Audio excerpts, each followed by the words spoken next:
योग कब लगेगा? ज्ञान होगा तो योग लगेगा या बिना ज्ञान के योग लगेगा? ज्ञान का भंडारी होगा तो योग का भंडारी भी होगा। जो ज्ञानी है वो ही योगी है। पहला ज्ञान किस बात का? बाप की पहचान। इसका मतलब आत्माओं का बाप शिव बाप इस सृष्टि पर आकर के पहला ज्ञान क्या देते हैं? किस बात का ज्ञान देते हैं? मैं आत्मा हूं, ज्ञान मिल गया है? ज्ञान मिल गया कि 84 के चक्र में आने वाली मैं कौन सी आत्मा स्पेशल हूं? मिल गया? फिर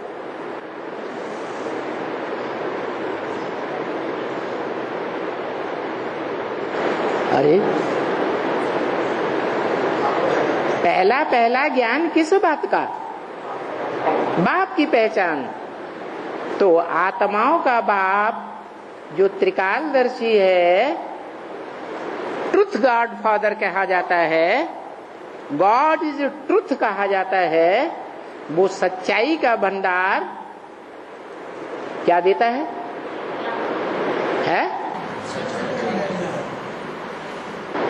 पहले क्या देता है? अरे अभी तो बताया, जितना ज्ञानी होगा उतना बड़ा योगी हो। किस बात का ज्ञानी है? बाप की पहचान का ज्ञानी। तो शिव बाप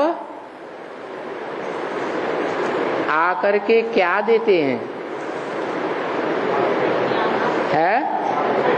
बाप की पहचान देते हैं।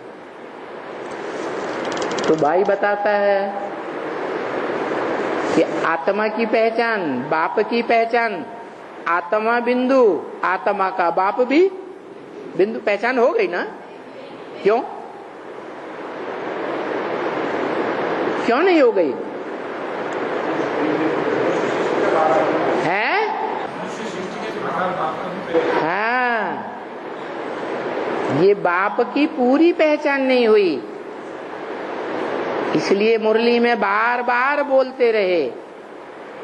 बच्चे अपनी ही टिक टिक करते रहते हैं, बाप का परिचय देते ही नहीं। बेसिक नॉलेज लेने वाले ब्रह्मा कुमार कुमारी 32 किरणों वाला चित्र सामने रख देते हैं प्रदर्शनी में या मेले मलाखड़े में। पहले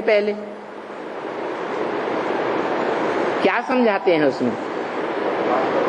है ये है बाप।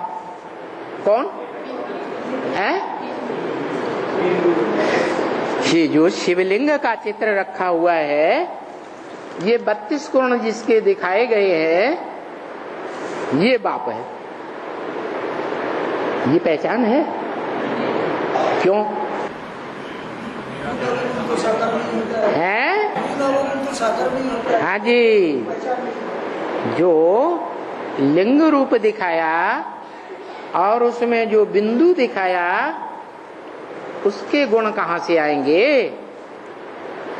वो तो निर्गुण निराकार गाया हुआ है। और उसके बच्चों में भी क्या कहेंगे बच्चे? मिसाल देते हैं, एक निर्गुण बालकों की संस्था है।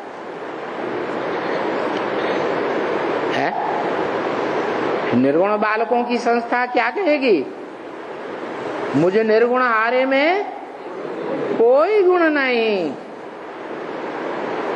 फिर बाप क्या कहते? आत्माओं का बाप क्या कहते? बच्चे कहते मुझे निर्गुण हारे में कोई गुण नहीं, क्योंकि आत्मा रूपी बच्चे हैं जिनकी यादगार रुद्राक्ष के मणके गाए हुए हैं।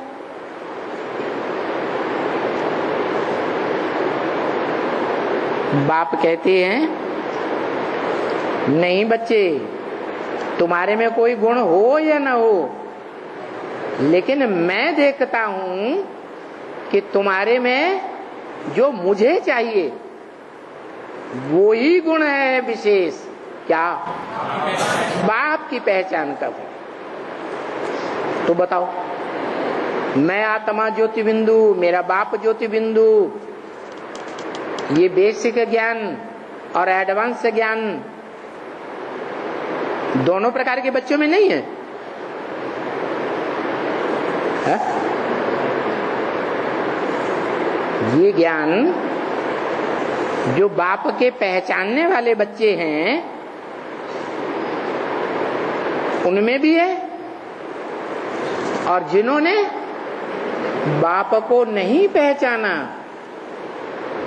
उनमें भी ये ज्ञान है कि मैं आत्मा ज्योति बिंदु, मेरा बाप भी ज्योति बिंदु। तो जो बाप के पहचान करने वाले स्पेशल बच्चे हैं उनकी स्पेशलिटी क्या हुई? हाँ, तो शिव बाप आकर के पहचान का सबसे बड़ा पॉइंट जो है उस पर जोर देते हैं। कौन सा पॉइंट है? हाँ, इस पॉइंट पर जोर देते हैं कि बाप का परिचय दो, पूरा आईडी प्रूफ दो, और जिनको निश्चय हो जाए वो लिख करके देवे।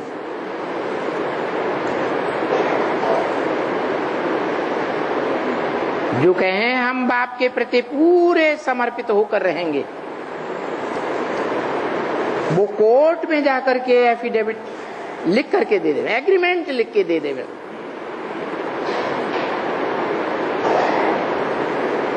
तो क्या लिखेंगे कोर्ट में? मैं बिंदु, मेरा बाप ज्योति बिंदु। कोर्ट मान लेगा? हैं? फिर कैसे मानेगा? है ऐसी पहचान बुद्धि में बैठे कि हम स्वयं भी पहचाने और दुनिया वालों को भी पहचान दे सके। किसकी?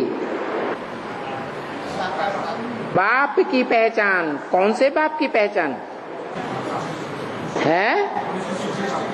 जो मनुष्य सृष्टि का बाप त्रिकालदर्शी होने के साथ साथ मास्टर त्रिकालदर्शी भी कहा जाता है। शिव बाप कहते मैं मास्टर त्रिकालदर्शी नहीं हूं, मैं सिर्फ त्रिकालदर्शी हूं, और तुम बच्चे मास्टर त्रिकालदर्शी नंबरवार बनते हो। तो अव्वल नंबर में जो मास्टर त्रिकालदर्शी बनता है वो बाप का बड़ा बच्चा हुआ ना। तो जो बड़ा बच्चा है वो अपने बाप को और अपने स्वरूप को इस 84 के चक्र में पहले पहले पहचानेगा या दूसरे बच्चे पहचानेंगे? है? बड़ा बच्चा पहले पहचानेगा। तो जैसे ये पहचान ही हो गई योग की सिद्धि। क्या? बाप की पहचान माने बाप के वर्षे की पहचान। बाप क्या वर्षा देता है? है? क्या वर्षा देता है? मुक्ति और जीवन मुक्ति। कौन सा बाप है? कौन सा बाप मुक्ति और जीवन मुक्ति देता है? देने वाले के पास खुद भी मुक्ति और जीवन मुक्ति होनी चाहिए या नहीं होनी चाहिए? है? होनी चाहिए। तो शिव बाप के लिए ये नहीं कहा जा सकता कि वो मुक्ति का वर्षा लेता है या जीवन मुक्ति का वर्षा लेता है। या जीवन मुक्त देता है। धनवान बाप होगा तो धन देगा, जमींदार बाप होगा तो जमीन देगा, होगा ही नहीं तो देगा कहां से। तो बताया कि शिव बाप जब आते हैं तो बताते हैं कि प्रैक्टिकल जीवन में जो ज्ञान का भंडार तुम बच्चों को मिलता है, उसकी पहली पहली उपलब्धि है बाप की पहचान। कौन से बाप की पहचान? जिससे मुक्ति और जीवन मुक्ति का वर्षा मिलता है। मुक्ति माने देह के बंधन से मुक्ति,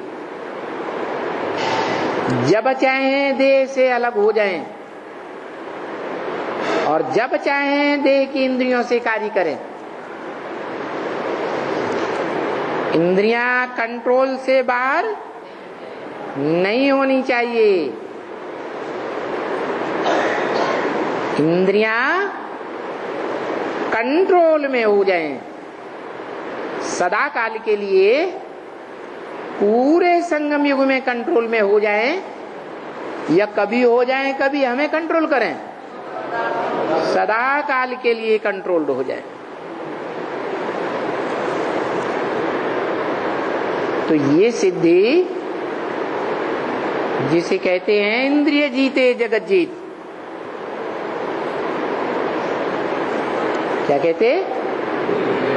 इंद्रिय जीते जगत जीत, और इंद्रियों में भी काम जीते जगत जीत।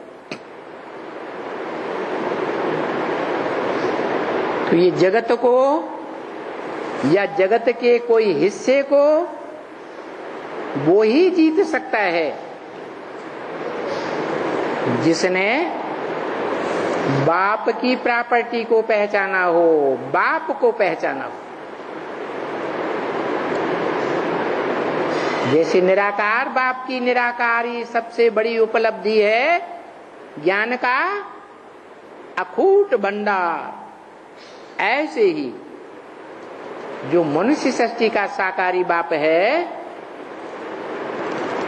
उस बाप से मनुष्य सृष्टि को पहले पहली कौन सी प्राप्ति होती है?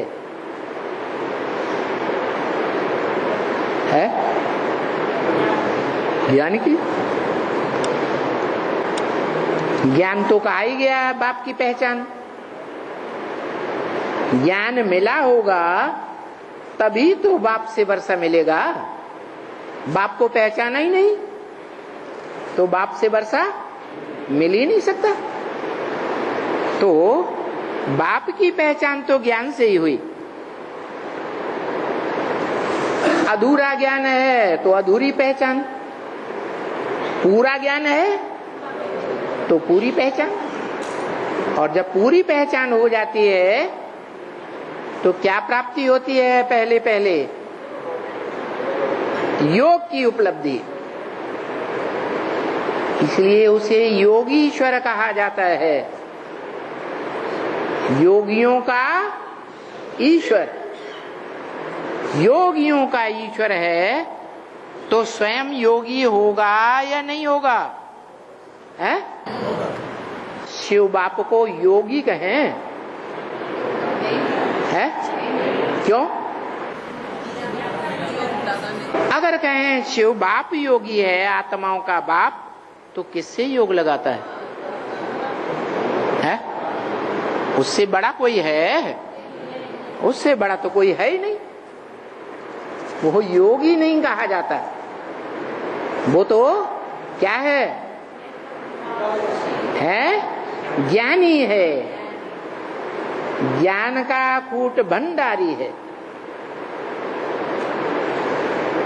वो इस सृष्टि पर आकर के हम बच्चों को नंबरवार क्या बनाता है? हाँ, आप समान तो बनाता है, निराकारी, निर्विकारी, निरहंकारी। ज्ञानी तो बनाता है, लेकिन ज्ञानी की उपलब्धि क्या है?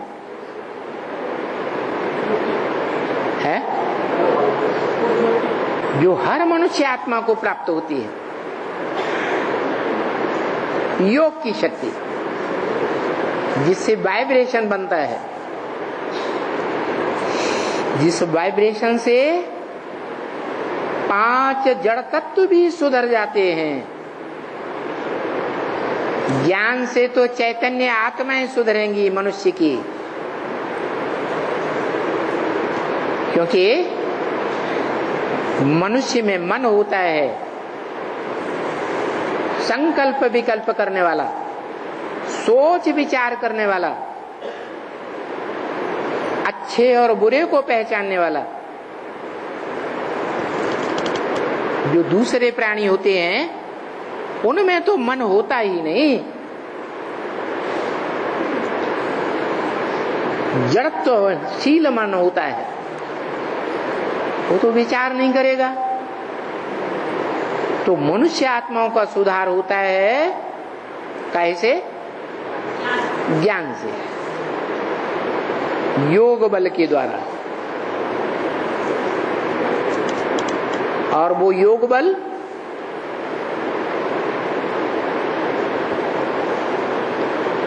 मनुष्यों का संगठन ज्यादा वाइब्रेशन बनाएगा दुनिया का, या दूसरे प्राणियों का आत्माएं योग बल का वातावरण बनाएगी?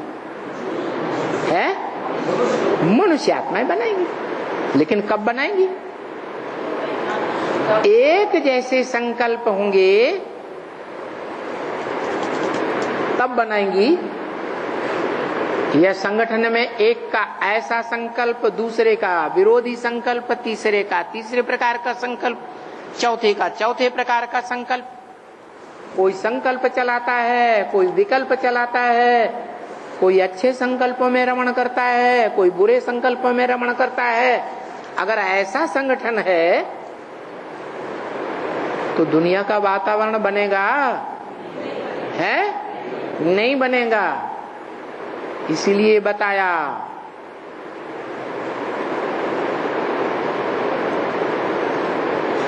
संपूर्ण योग की सिद्धि के लिए तरीका बताया। याद आया? बड़े थे बड़ा तरीका, बड़े थे बड़ा मंत्र, मन मना भव। किस आत्मा ने कहा है? आत्माओं के बाप ने नहीं कहा। क्यों? आत्माओं के बाप को मन होता ही नहीं, वो तो सदा मन है।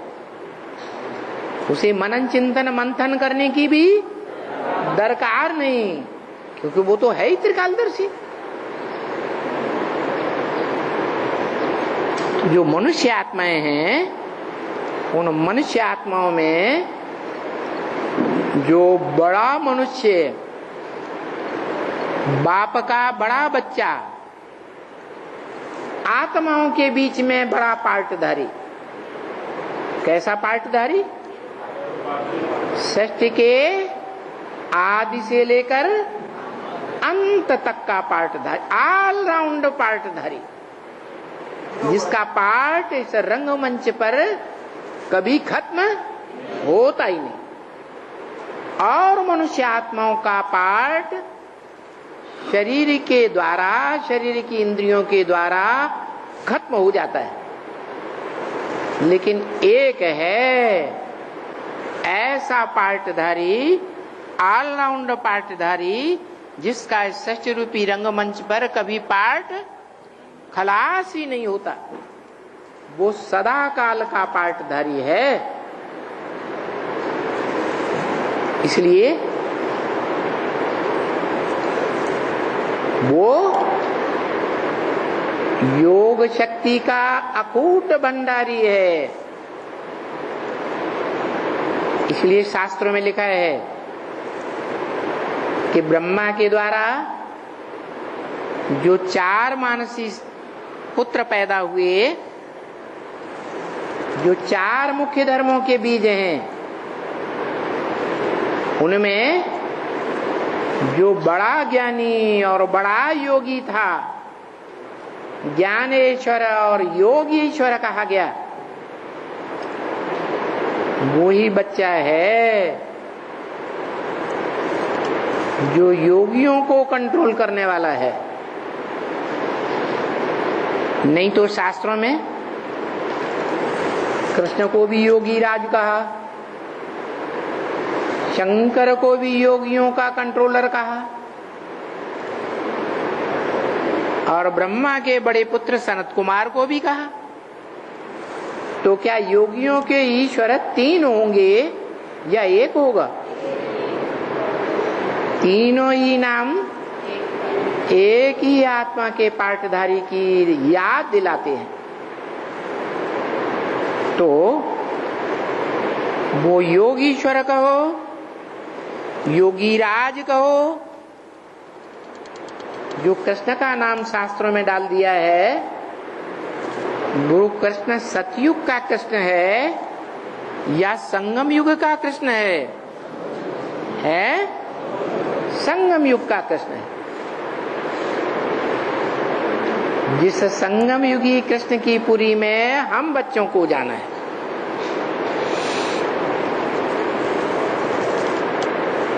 योग लगा कर जाना है। योग माने अटैचमेंट, लगाओ, लगन। किसके साथ? परम आत्मा। कौन है परमात्मा? परम माने परे ते परे, आत्मा माने आत्मा। आत्माओं के बीच में परे ते परे का पार्टधारी, जिसके पार्ट को कोई क्रॉस ही नहीं कर सकता, उससे परे की स्टेज का पार्ट कोई बजा ही नहीं सकता, ऐसा पार्टधारी। तो कौन सी आत्मा है? अगर शिव को कहें तो शिव तो सिर्फ संगम युग में आता है कि 4 युगों को, 5 युगों को क्रॉस करता है? शिव की आत्मा 4 या 5 जो भी युग हैं, उन सबको क्रॉस करने वाली है, या उसको किसी के साथ टैली भी नहीं किया जा सकता।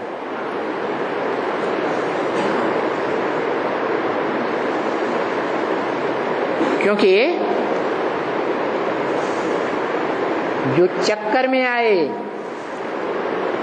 उसको गिनती में लिया जाएगा, जो गिनती में ही नहीं आता वो इस चक्कर से भी, षष्ठी चक्कर से सदा परे रहने वाला है। उसको टैली करने की तो बात ही नहीं किसी के साथ, वो तो तुरिया है। तो पार्टधारी आत्माओं के बीच में किसको कहें परम पार्टधारी? परमात्मा, जिसका गायन गीता में भी है, परमात्मा इति उदाहत, उसे परमात्मा कहा जाता है। जो भक्ति मार्ग में गलती से समझ लिया है हरेक आत्मा परमात्मा, हरेक आत्मा परमात्मा नहीं, एक ही परे ते परे पार्ट बजाने वाली आत्मा है, जिसको परमात्मा कहा जाता है। नहीं तो आत्माओं के 3 प्रकार बताए। एक क्षर, क्षरित होने वाली, पतित होने वाली, और दूसरी प्रकार की आत्मा वो जो क्षरित होती ही नहीं, और तीसरी एक और भी है विशेष, जो क्षरित तो होती है, पतित तो बनती है सृष्टि रूपी चक्र में, लेकिन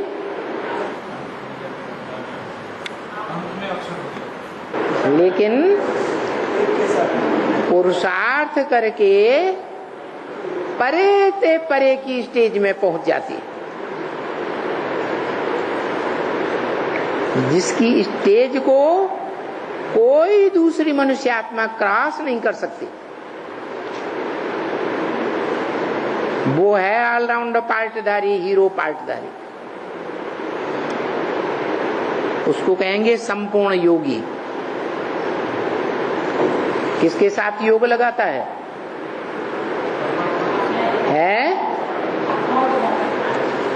अपने से ज्यादा पावरफुल के साथ योग लगाएगा या कमजोर के साथ योग लगाएगा?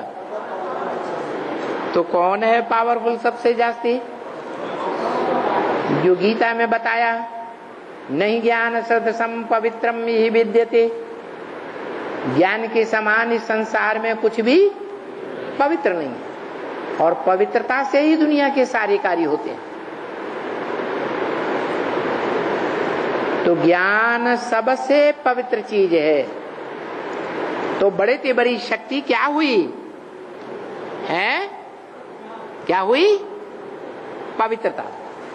लेकिन पवित्रता का प्रैक्टिकल रूप चाहिए या सिर्फ थ्योरी चाहिए?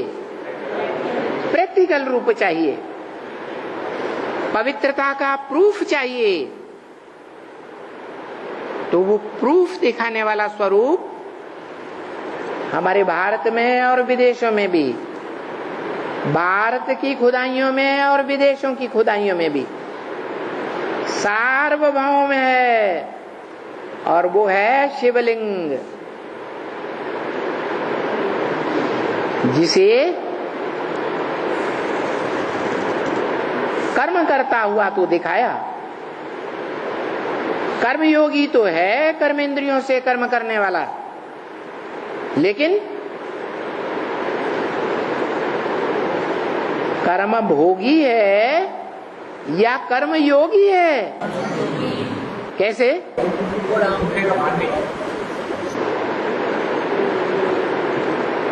कर्मेंद्रियों से कर्म करता है, परंतु कर्मेंद्रियों का रस नहीं लेता।